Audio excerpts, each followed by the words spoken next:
Sa pinakailalim ng kagubatang matagal nang itinuturing na bawal pasukin, may isang kuweba na natatakpan ng mga ugat ng matandang balete. Sabi ng matatanda, doon daw nakatago ang kaharian ng mga duindi, maliliit na nilalang na hindi nakikita ng karaniwang mata, at nagagalit kapag nasasagasaan ang kanilang lupain.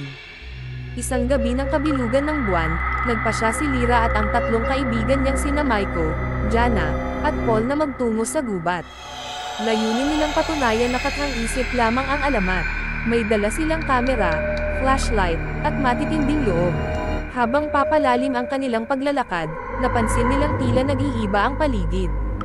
Ang mga dahon ay kumikislap na parang may mga mata, at ang hangin ay may kasamang mahinang halakhak. "Naririnig niyo ba yon?" tanong ni Jana, nanginginig ang boses. Hindi sila sumagot. Pagdating nila sa kuweba, biglang namatay ang lahat ng ilaw. Tanging liwanag ng buwan ang gabay nila. Sa dilim, may sumisilip na maliliit na anyo, parang mga bata ngunit matutulis ang tainga, namumula ang mga mata, at ang ngiti ay pan ng matatalim na ngipin. "Duindi, anong ginagawa ninyo sa aming kaharian?" Sabay-sabay na bulong ng daan-daang tinig.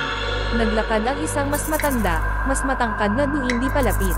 Ang balat nito ay kulay abo, at sa bawat hakbang ay nag-iingay ang mga tuyong dahon kahit wala namang hangin. "Sinira ninyo ang hangganan. Dapat kayong magbayad." Sinubukan ni Lyra na humingi ng paumanhin. "Hindi namin alam. Umalis na lang kami." Ngunit ngumisi ang pinuno.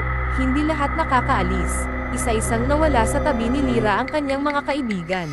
Una si Maiko, na biglang nilamon ng mga anino. Sumunod si Paul na parang hinayla ng mga ugat sa lupa. Si Jana ay umiyak habang tinatangay ng hangin na parang may sariling isip. Si Lyra na lamang ang natira.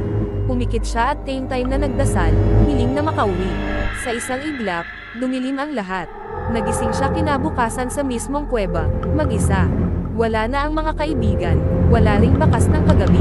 Ngunit sa paligid niya ay nakaukit sa lupa ang maliliit na paang tila nagsasayaw. Sa gitna nito, may isang bulong na halos di marinig. "Babalik kami, kapag muling sinubukan." Paglabas ni Lyra, nakita niyang wala nang daan pabalik sa nayon.